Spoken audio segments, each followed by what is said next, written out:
everybody, it's Honest John again. Now, yesterday Donald Trump took his act to the United Nations. It could have been a lot worse. His speech was on a teleprompter and he stuck to the script. So he did embarrass the whole nation, just not as much as he usually does. I mean, it was still a speech filled with bombast and bluster. It was more reminiscent of a Banana Republic dictator than an American president.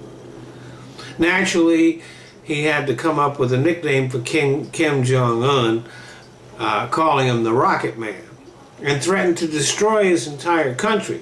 Like that's going to get Iran, like that's going to get North Korea to give up their nukes.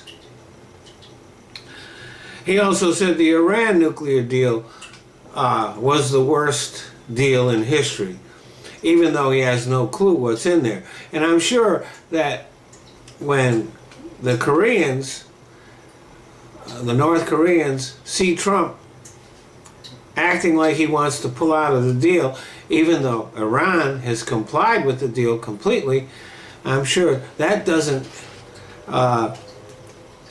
get him to feel any trust in us. Trump didn't mention the Russian aggression during the 2016 election, but since that helped him get into the White House, I think that would have been a little bit too much to expect. And throughout the speech, John Kelly, Trump's chief of staff, every now and then the camera would show him, and he looked like he was in pain.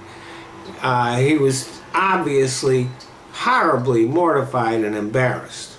I think working with Trump is taking years off his life. I know Donald Trump plays golf. I doubt that he is capable of playing chess. Chess requires that you think several moves into the future. Trump lives in the now. He has no idea what comes next, never mind 3 or 4 moves ahead. And of course, in order to do that, you would have to understand the policies that you're for and against, and Trump has no idea what they are either. So, for example, even though Trump in his campaign promised that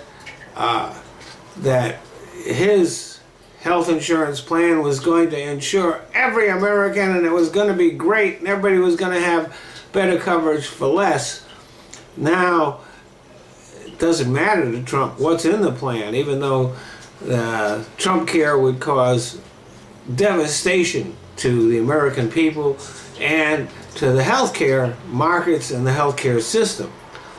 Trump doesn't know what's in there. He doesn't care what's in there. He just wants to sign something so that people will point their cameras at him and take pictures.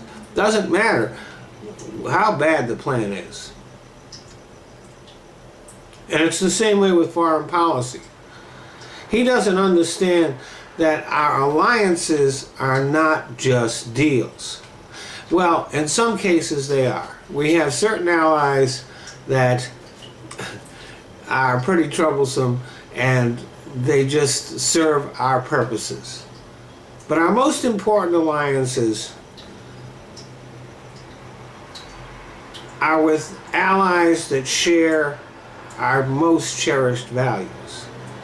Trump's contempt and disregard for those values and those allies has just about ended Trump's influence. Trump can say what he wants, he can bluster what he wants, he can talk what he wants, but nobody overseas is really listening to him. And one of these days, that's going to come back to bite us. And as far as North Korea is concerned, name-calling and threats, as I said, is not going to get Kim Jong-un to give up his nukes. But as a matter of fact, I don't think that I think Trump just sees this as an issue that he can use to gain attention to himself and distract from Russia. I don't think he really cares whether North Korea has nukes or not. As a matter of fact, I'm willing to bet that all Kim Jong-un would have to do would be to give Trump a compliment, and Trump would give him some of ours. Thanks for listening.